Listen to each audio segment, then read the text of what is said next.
You want people to take your YouTube channel seriously, but you can't even post one video a week? But if you want a strong brand, if you want to be respected, if you want to build momentum, these are smart ways to position your YouTube channel for success. As you dial in these details, you're going to be able to go further faster and get better results this year. 7 smart ways to position your YouTube channel for success this year. In today's episode of the podcast, we're going to be talking about how to create a winning YouTube strategy this year, clarity questions to help you dial in your YouTube marketing and branding, and also how to earn more money this year, even if you're just starting or you want to scale your revenue. So let's dive into this. A lot of people underestimate the power of positioning. There's a really good book. It's a little bit older now, but it's called Positioning. And the question is, where are you positioned on YouTube? How are you positioned different? Different is better than better. In business, they call it a USP. What is your unique selling position? And what's powerful is that as you dial in your unique positioning, you can start to either beat your competitors or make your competitors irrelevant because you have found your own unique angle to make you a one of one in the marketplace. Think about restaurants. How are they positioned? It could be as simple as what they do. They're a sushi restaurant or a Mexican restaurant. How they do it. Is it affordable? Is it a little more expensive? Is it fine dining and fancy? There's white tablecloth, but even why they do it. Is it mission driven? Do they give a percentage of profits away? Do they have an ethic for only social sourcing local ingredients? There's positioning that happens. It's the branding, it's their logos. The same is true on YouTube. How can you increase your success by positioning yourself on the platform? And I want to share 7 smart ways in the form of questions that will also help you just dominate YouTube this year overall. Number 1 is, who is your channel for? This is a positioning question. Who is your channel for? Who is your channel not for? If you try and reach everybody, you end up reaching nobody. And so when you define the specific audience that your channel is for, I was studying a lot of the big marketing firms about some of the trends for this year. And one of the trends they said is that those who win in online business, building YouTube channels, are going to be those that go deeper in understanding the audience they want to reach. I'm talking about knowing what communities they're a part of, knowing their problems and ambitions at another level, knowing who they are, more than demographics, psychographics, knowing what they're into, what are the other things they're passionate about, what communities are they a part of, how do they feel about certain issues in the world, in culture. Who is your channel for? Now, you might be like, Sean, I think I've heard you talk about this before. This isn't new information. Friend, this is information that you shouldn't even just consider annually. You should actually think about this even monthly. I am constantly asking, who is my YouTube channel for? And practically, at Thick Media, we are bringing you the best tips and tools for building your influence with online video. Here on the Thick Media podcast, we go deeper into kind of the mindset and the strategy of really building a high profit YouTube business or using YouTube to scale your business revenues and get more leads and customers. Really more tactical stuff, deeper conversations like this. And this is where our video podcast lives. And so this channel's for people who even want more deeper conversations like this. And this is the place where this format is put out. But here's what I did. I went to my YouTube channel. On the homepage of your analytics, there is an area where you can click on the people that are subscribed to your channel and actually see who's subscribed. Now, disclaimer, this box has to be checked by the person who subscribed to allow you to see this information. I do believe that I have it set to private, so I think people wouldn't know if Think Media is subscribed to them. I haven't checked recently, but I think last time I checked. So it's not necessarily an indication whether somebody, because you might be like, I can't believe my friend's not even subscribed to me. It doesn't mean they aren't. It's not necessarily that information has to be shared. But here's why I bring this up. As I went through and looked at the people subscribed to Think Media, I was actually pretty surprised. We have 40% US viewers, and this is on our other channel. This is on our tech channel. And so we have 60% international viewers. And this made me really think, how could we better serve them? A lot of the there's some major channels subscribed to us. A lot of them were in Spanish or in other languages or in other countries. That was fascinating to me. As I looked through, I also looked at the topics and the niches that were subscribed, many that I wouldn't have guessed. That was subscribing to me. Listen, the creator who understands the viewer best wins. You got to go deeper this year on who is your channel for. Number two, what problem does your channel solve? If it's an entertainment channel, you might solve the problem of boredom. If it's education, you might help people save money on their taxes, recover after divorce, right? Have more energy, sleep better. What problem does your YouTube channel for? Learn a new skill, be a part of a community. Does it solve the problem of learning how to play board games, like the really new complex ones that are more in depth? There's all kinds of niches on YouTube, but being clear about your niche, being clear about your channel topic, and being clear about the problem. Here's what I learned in business. One of the things they discovered was that the business owner that creates a product or service that understands the problem better than the customer does always gets the sale. And you've probably noticed this. You know what I mean? You've got a problem with your car, so you drive it in somewhere and they go, oh yeah, it looks like your timing belt's a little bit off and this is happening too. Did you even know that this was happening? And you go, oh my gosh, I didn't know about any of that stuff. Now, of course, if they're ethical and telling you the truth and not just trying to upsell you stuff, you go, wow, you understand this. All I knew is it was making a horrible noise and I was barely going and it was puttering around. And so when somebody can come to you where you're confused, you're looking for answers, and they bring clarity because of their understanding, it builds trust, it builds excitement. So when you understand the problems and the ambitions of the viewer better than even they do, like they understand what it is, but if you can articulate it, put it into words better than they do. So this is why these are smart ways to position your YouTube channel for success. As you dial in these details, you're gonna be able to go further, faster, and get better results this year. This video is brought to you by StreamYard. StreamYard is our go-to platform for streaming to YouTube and Facebook with an incredibly easy to use interface for built-in branding, transitions, text lower thirds, and seamlessly bringing on guests. It really is one of the best options when it comes to live streaming. And what's so cool is they've implemented a brand new feature called local recording. Take control of your audio and video with local recordings by separating out your audio and video from your guests. This feature gives you the control over your content for later use, making it perfect for podcasts and video creators. Just go to streamwiththink.com to get started now. Number three is, what promise does my channel make to the viewer? Maybe you haven't heard this one before. Maybe you've never made a promise to the viewer before. This is, I think, one of the biggest opportunities we have as YouTube creators. What do I mean? What I've kind of learned that my summary of what business is ultimately making a promise and then fulfilling on it. I promise that if your car doesn't run, drop it off, pay us, and drive away with a car that runs. And what breaks the cycle? Drop it off, pay for it. 2 days later, it stops running. No warranty. They don't back up the product. Business and content creation is about making a promise. YouTube channels, they make a promise. You're going to laugh. Problem is, if you don't laugh and you're a comedy channel, you might give that person a few more tries, but if they don't deliver on the promise of the channel, then trust is reduced. If you can be consistently delivering on the promise that you make, then trust is increased. And this is ultimately what builds your brand. Branding is about consistency. In Proverbs, the book of Proverbs, it talks about a good name is better than great riches. What is a good name? It's a brand. What is Nike? Nike is a name. You might love Nike. You go, yeah, I can trust their shoes. I like their apparel. I like their clothes. It's cool. What is Chanel or Gucci? That's a name. Why is it so premium priced? It's a good name. You might not care, but there are people who are willing to pay a high price because of the name, because of the brand, because it's came to mean something, because it's carrying weight with it. What does your name mean? What does your channel mean? How do well, Sean, I'm just starting. That sounds like a daunting effort.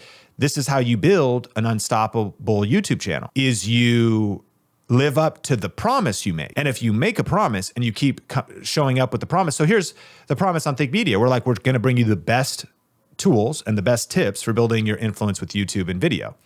So the best tools. So it is our responsibility to test cameras, test lighting, test setups. This is also why we hold ourselves to a rigorous standard, and we have Omar doing video production inside of a church context. Kyle is doing audio and video production in the same environment.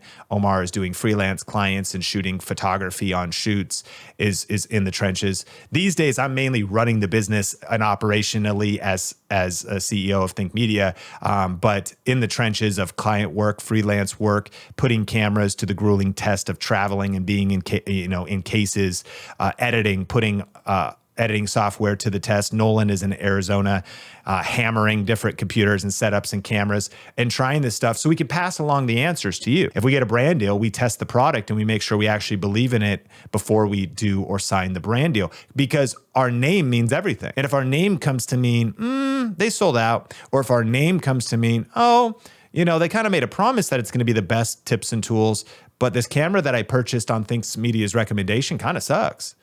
It actually isn't easy to use, and they said it would be easy to use. We broke our promise. So what I've noticed is that sometimes people are afraid to make a promise because it puts skin in the game.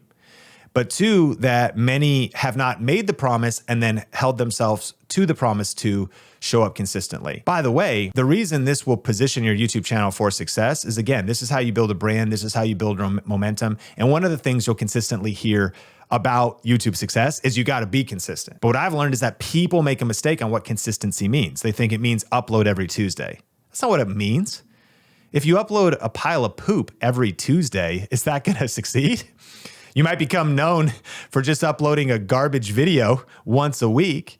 Consistency is not just about frequency. Consistency is about, are you showing up with a consistent quality of information? Are you showing up with consistent energy? Are you showing up with a consistent message?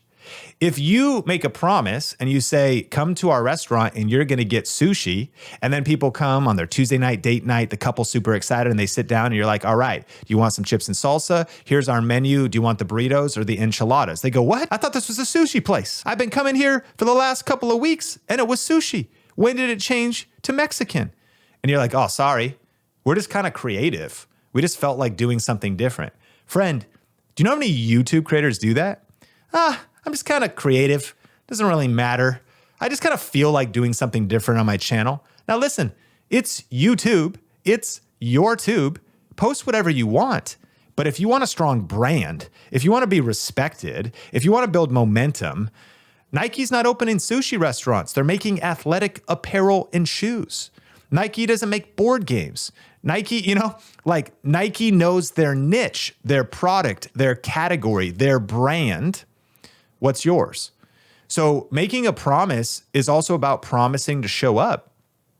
This gets a little emotional, and I don't mean to go deep and maybe bring up some old wounds, but I think about this in like parenting. I'm a child of divorce, and I have a great relationship with all of my parents. I've got my dad and my stepdad and my mom on my side. And the truth is, though, that back when my parents got divorced when I was 3, my dad had visitation. Right? And one of the things you learn as a child, what does a child need from their parent? They need consistency. That if you make a promise to show up and you don't show up, the child is crushed. And I'll admit, like over the years, I have so many fond memories, and my dad did a great job a lot in terms of those visitation times. But I remember one time specifically in Briarcrest, very young, standing on my porch, it was a sunny day, that my dad was going to show up to pick me up, and he didn't show. And I was absolutely crushed. I remember crying and being broken up because he made a promise, but he didn't follow through on that promise. I'm not trying to throw my dad under the bus. I'm trying to call you to a higher level of responsibility to make a promise and then show up. You want people to take your YouTube channel seriously, but you can't even post one video a week? You want people to take your brand seriously, but you're all over the place talking about divergent topics that aren't even related?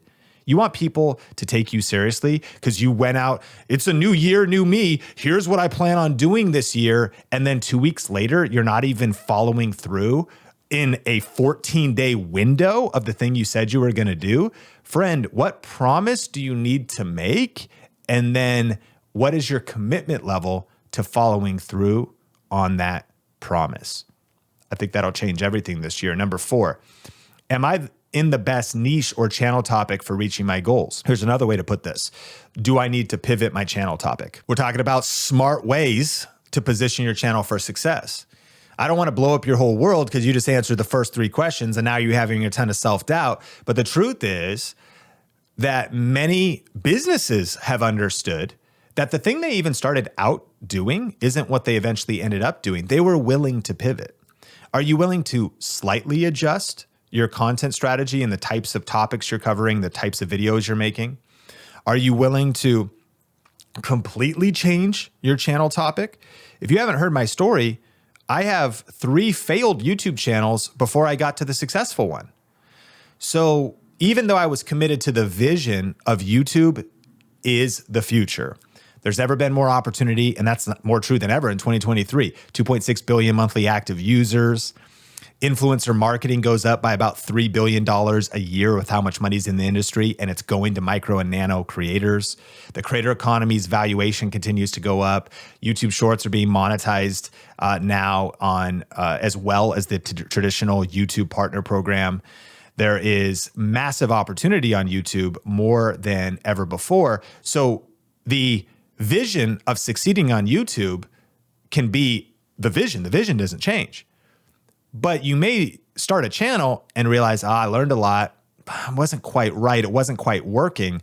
And you don't abandon the whole vision, but you might abandon the vehicle.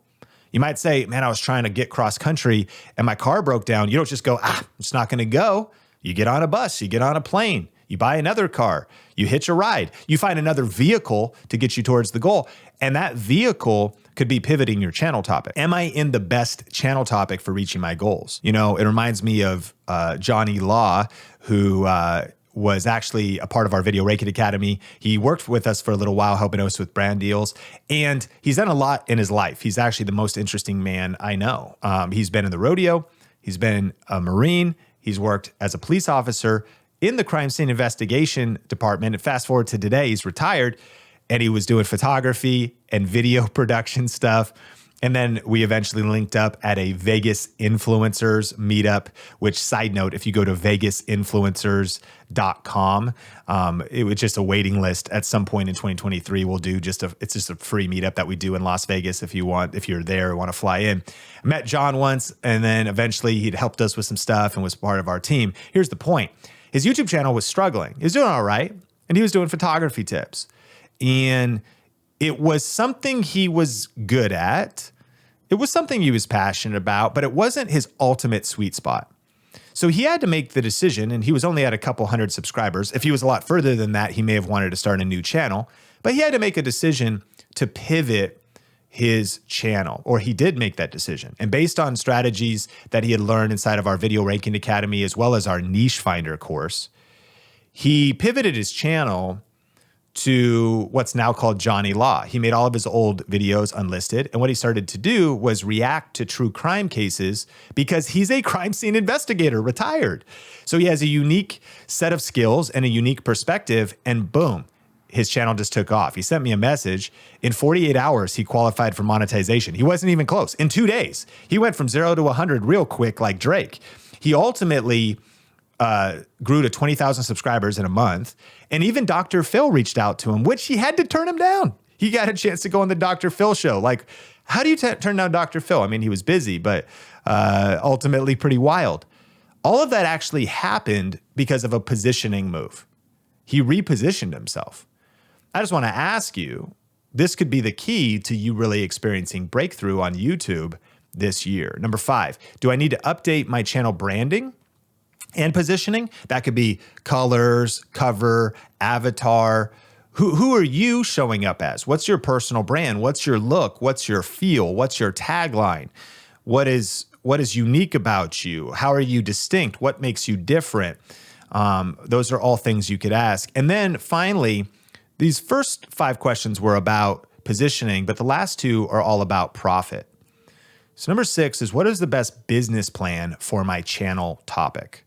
Ways of making money. But what is the best business plan for my channel topic? If you're in entertainment, it's usually I need a lot of views, and I'm going to do YouTube ad revenue. I'm going to do Patreon of some kind, people supporting the art with Patreon or YouTube channel memberships.